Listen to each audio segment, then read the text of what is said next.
Sallu ala Muhammad wa ala Muhammad.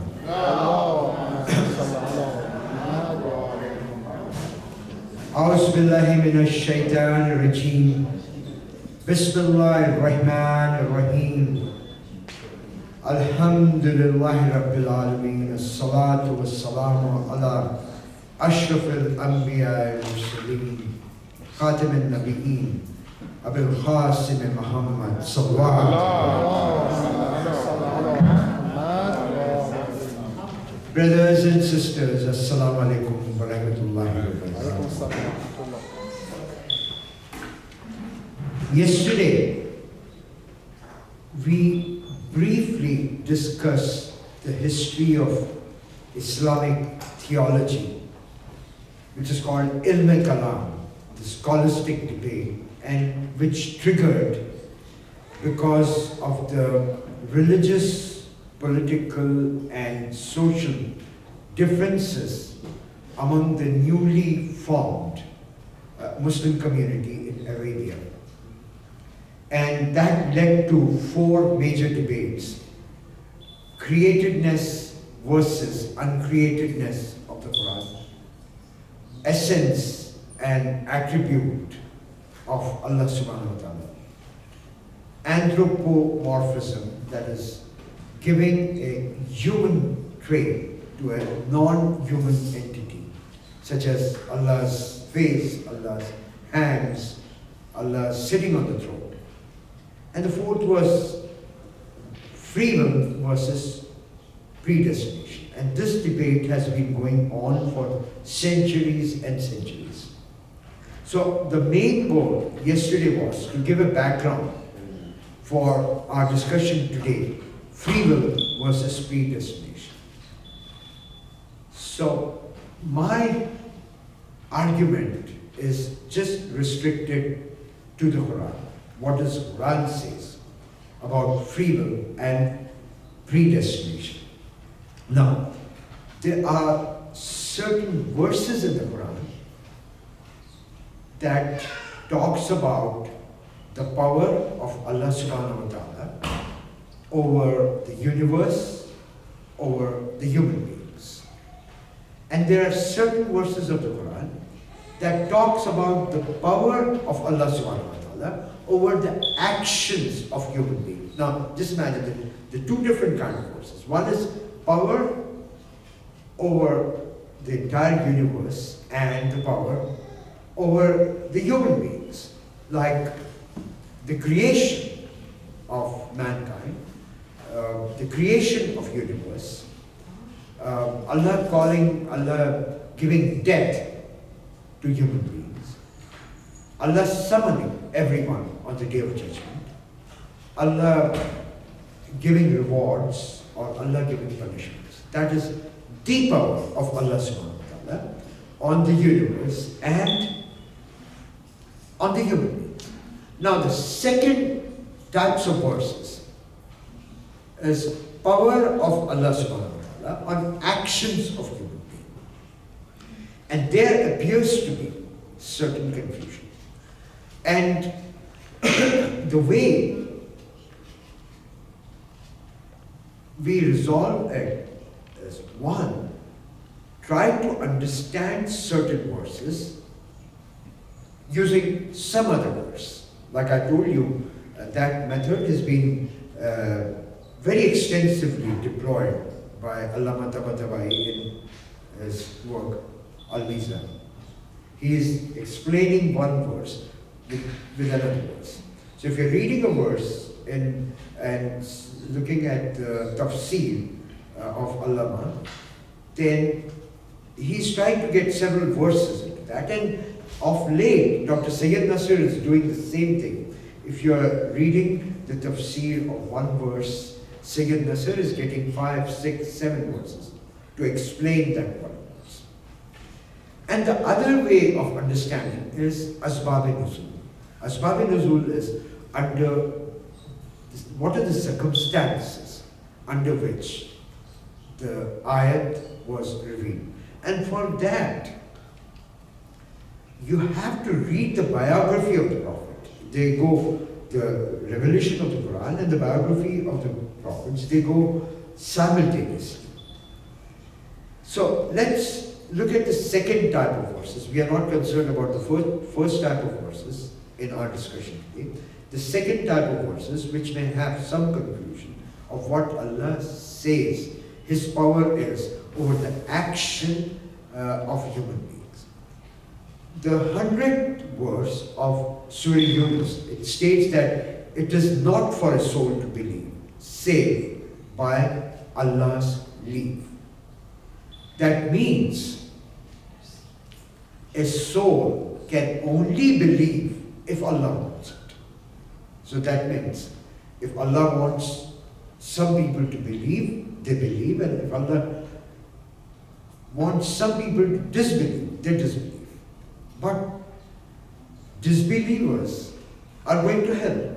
So that means this is not consistent with the adl of Allah subhanahu wa ta'ala, the justice of Allah subhanahu wa ta'ala. So if you just go to one verse which is preceding it, the 99th verse of Surah Yunus, it says that if Allah had willed, everyone would have been a believer. So now if you think about this verse, if Allah had willed, everyone would have been a believer. That means Allah did not will that some should be believers or others should be believers. If Allah had willed, He could have made all of us believers. But it is not like this. We become believers based upon our taqwa. We become disbelievers based upon our following the steps of shaitan, which Allah subhanahu wa ta'ala has told us to not follow the footsteps of shaitan. And the verse continues, the 99th verse of Surah Yunus continues, in which the Prophet is being asked, would you compel people to believe when it is not your job to compel people to believe? Your job is to give the message and be a warner and leave it to people. If they want to believe, they believe. If they want to disbelieve, they disbelieve. The Prophet's job was not to compel people to believe.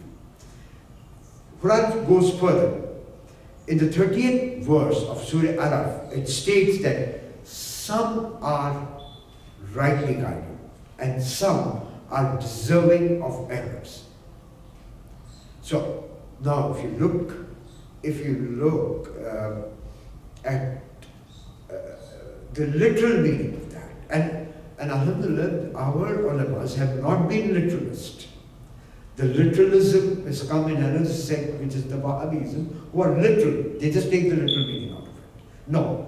Here what it means is some are properly guided, means some are following the taqwa, following the guidance, that is why they are properly guided. And some are making errors. Why are they making errors? They have been told not to follow the footsteps of shaitan. Now if they are following the footsteps of shaitan, then they are making an error. So Allah has given a choice. So literal, if you're taking the literal meaning of it, so that means Allah has assigned some people are believers and some people are bound to make errors. But it's not like that. People are believers only if they are following the taqwa. People are disbelievers. People are in error if they are following the footsteps of shaitan, and Allah prohibits that. So Allah is prohibiting that. Now, we discussed about the group, the rationalist group, Muttazila, who were the proponents of free will. Now they take this verse, they're taking this verse, and they're explaining that if you are following the guidance, if you're following the message of Allah subhanahu wa ta'ala, if you're following the prophets, if you're following the messengers, then you're rightly guided. It is your choice. And if you are not doing that, then you're in error. And according to your actions, either you would be rewarded or you would be punished. So a free will was given to man.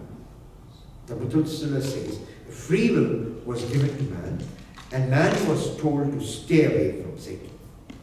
And if you associate yourself with Satan, then you get misguided, and there are punishments for that.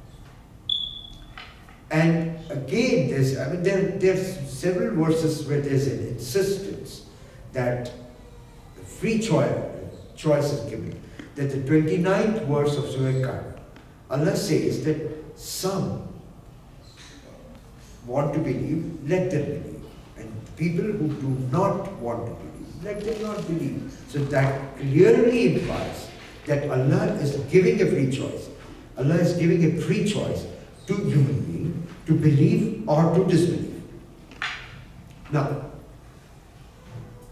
believing is just not reciting the kalima, la ilaha illallah, Muhammadur Rasulullah. You did the shahada, okay, but that is not completely what believing is.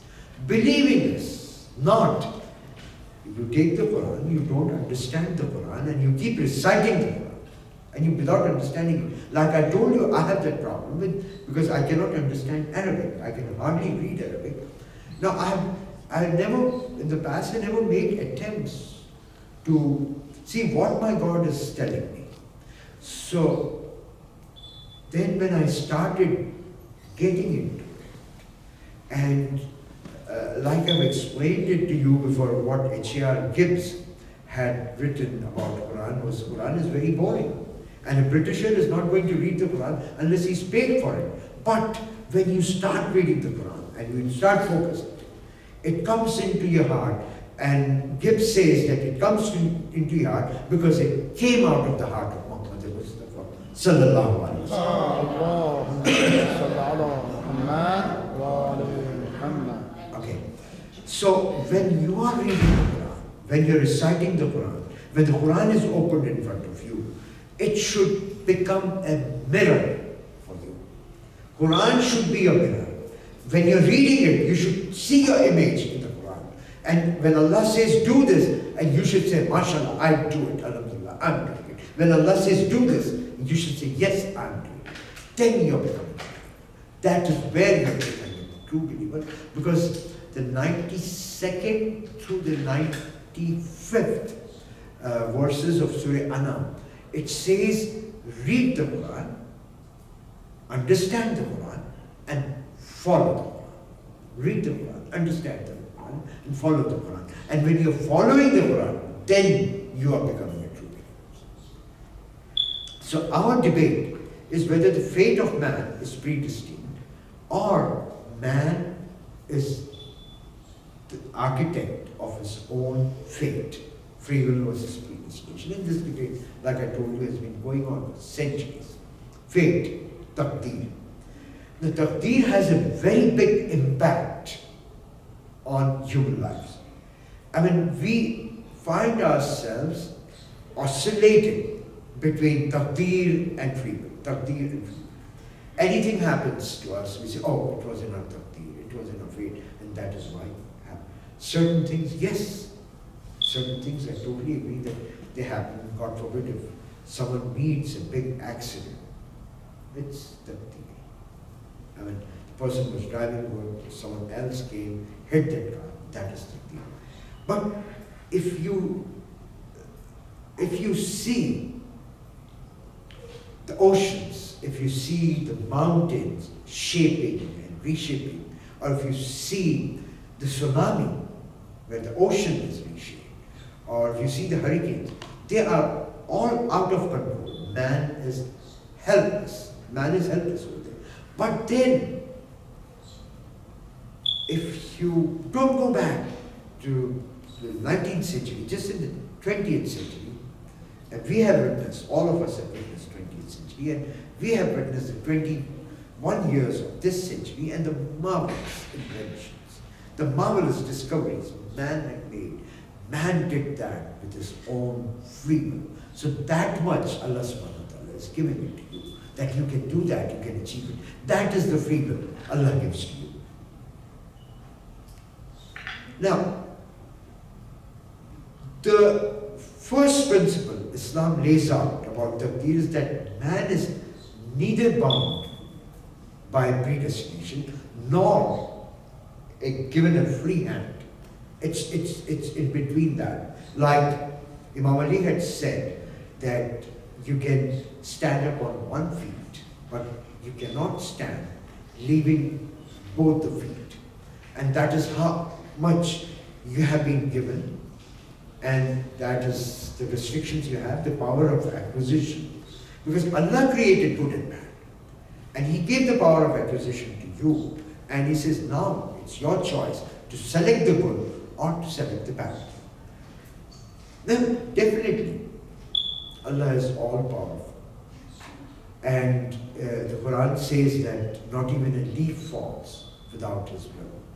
But at the same time, in the 39th verse of Surah Najm, Allah says that man shall have what he strives for. Whatever you're striving, Allah says that you work hard and I'm going to give you. That's what it means. What you're striving for, Allah is giving you that. There are other verses like the 53rd verse of Surah Al-Fal that Allah never changes. Allah has blessed people, but Allah never changes those blessings unless a man does it to himself. And Allah does not alter in people unless man tries to alter.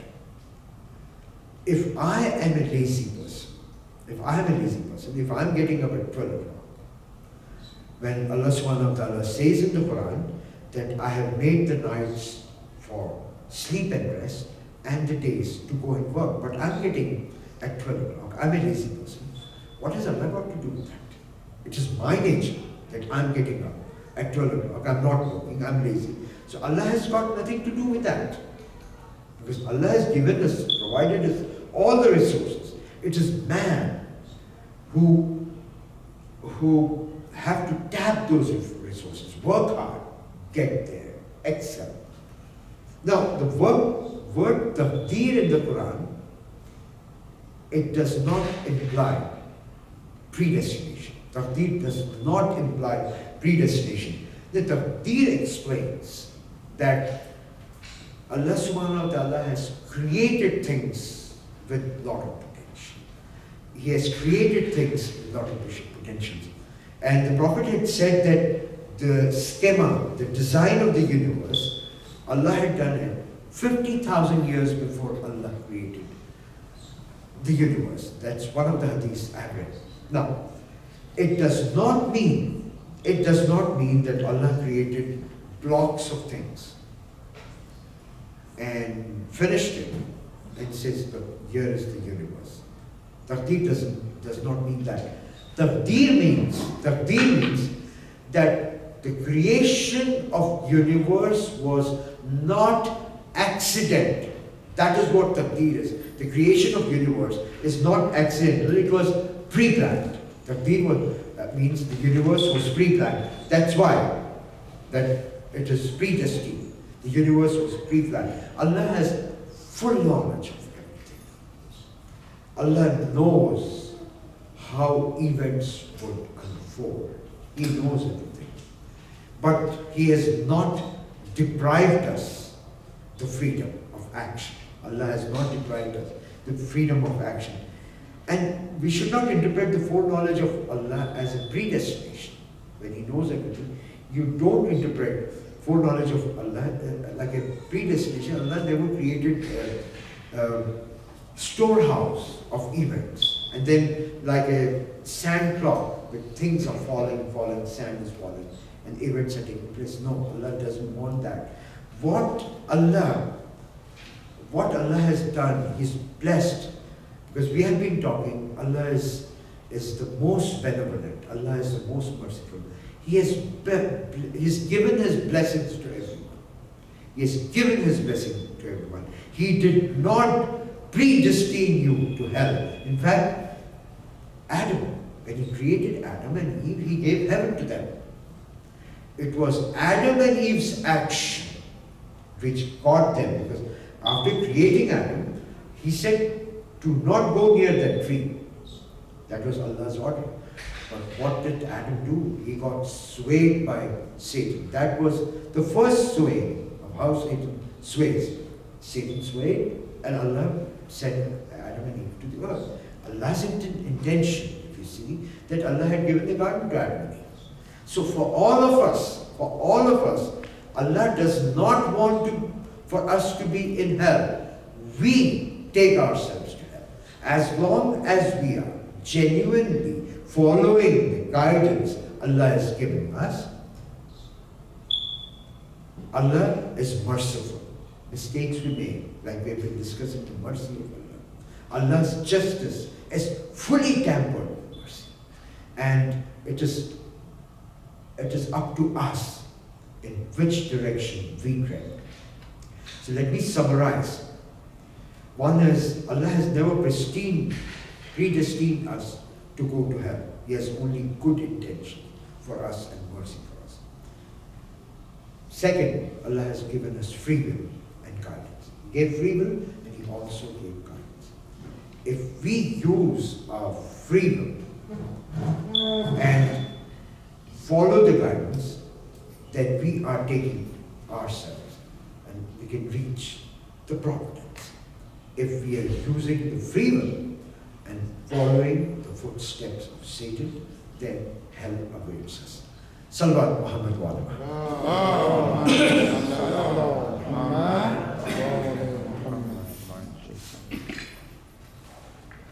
The body of Abbas was lying on the sands of Karbala.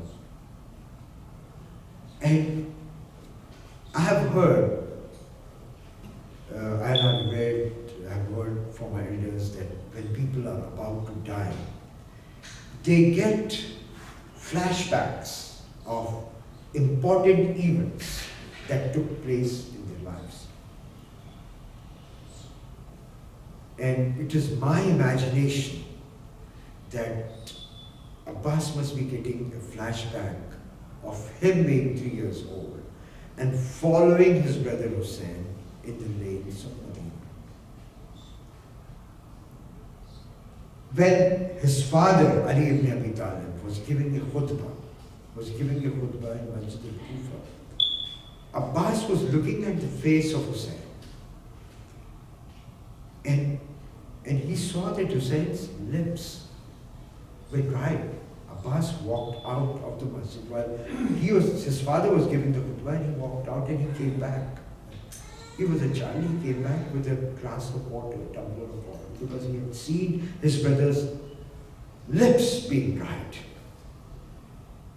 And he gave it, while he was coming, he was small, and he dropped water on his clothes. And Ali ibn Abi Talib, while giving the khutbah, tears came to his eyes. After the salah, people asked, why were you crying? He said, I saw Abbas that he could not even tolerate his brother's lips being dried. Just imagine what would happen to him when his brother and his family will be thirsty and hungry for 3 days. When Imam Ali got stuck with a sword, with a dagger from Ibn Muljim, and he was on his deathbed, he was about to die. He called everybody in his family. He called his oldest son Hassan. He said, "Oh Hassan, you're responsible for all these people." Abbas was left behind. Then he called Abbas, and he called Hussein. And he said, "Hussein, you will be responsible for Abbas." Abbas's mother's name was also Fatima. When she had died, she had willed, remember, he is the son of the Fatima, the Lady Fatima, and you have to sacrifice yourself. And not many minutes ago, before he was on the ground, he imagined that Hussein's daughter, Sakina, came to him. He said, "Oh, Uncle Abbas, I have gathered all my children, children of my age, and I told them that my uncle is going to get water for you." Abbas got up. He took the leather bag, mashkiza, and he raced to Al-Khamam, the river Euphrates, like with a lightning speed.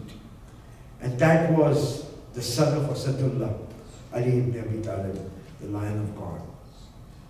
Abbas was able to fill the bag with water. He cupped his hand and he took some water. He wanted to drink it. And then he said, "No, I cannot. Sakina hasn't drank water." Now, Abbas turned to go back to the camp. And I have told you in the previous lectures that Yazid had sent a battalion of 500 soldiers only to guard the river Euphrates. Only to guard the river Euphrates.